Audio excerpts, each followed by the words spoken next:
C'est un équipement qui était très attendu depuis la fusion en 2017 de 4 anciennes communautés de communes.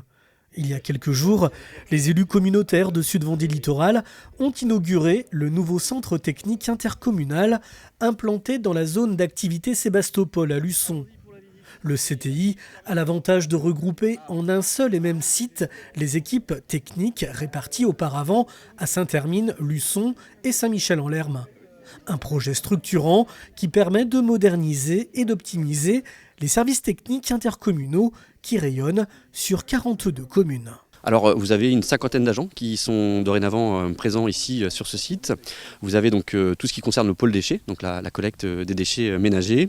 Vous avez également donc ce qu'on appelle le parc auto, donc toutes les personnes qui traitent le parc de véhicules automobiles de la collectivité, et puis les services techniques de manière générale. On a un atelier mécanique aussi qui nous permet d'assurer l'entretien et la maintenance de tout le parc de véhicules, des camions de collecte, donc une quinzaine de camions, des engins de levage et des véhicules VL et tout le petit matériel qu'on utilise tous les jours, des espaces verts, par exemple, les tondeuses, des choses comme ça.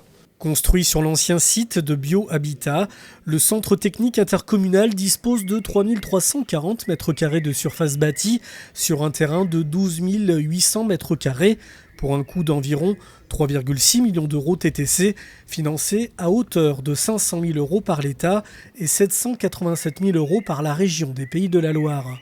Une construction qui se veut par ailleurs éco-responsable avec notamment des panneaux photovoltaïques en toiture et sur les ombrières. Explication. Alors le terrain, on est un peu plus de 12 000 m² et vous êtes sur un bâti de 3 300 m², donc un bâti important. Par rapport à ce bâti, c'est qu'on a fait le choix d'implantation d'ombrières donc avec des panneaux solaires, également en toiture.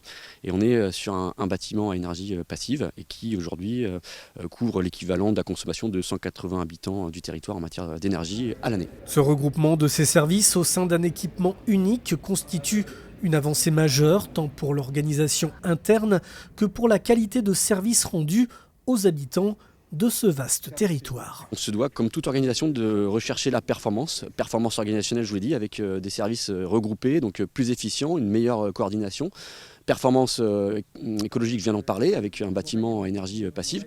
Et enfin, performance vis-à-vis de nos habitants, avec un service qui sera de meilleure qualité. Et puis, dernier élément, et non des moindres, c'est l'amélioration de la qualité de vie et des conditions de travail de nos agents qui bénéficient aujourd'hui d'un site et d'un outil vraiment à la fois sécurisé, adapté pour rendre le meilleur service possible à gérer aux habitants de notre territoire. On a aussi des outils qui nous permettent d'échanger un peu plus. On a des salles de réunion qui nous permettent de communiquer. Et puis un outil vraiment innovant, où on a des vestiaires dignes de ce nom pour améliorer la qualité du travail, à savoir que le service collecte, c'est un travail compliqué pour les agents reapers et chauffeurs. Et donc là, on a un outil qui est performant et sécurisé. À noter que ce bâtiment ne recevra pas de public pour des raisons de sécurité. Les usagers continueront à être reçus au siège de la communauté de communes, avenue du Maréchal Delattre de Tassigny à Luçon, en attendant l'ouverture, début 2028, du nouveau siège qui accueillera la quasi-totalité des services intercommunaux.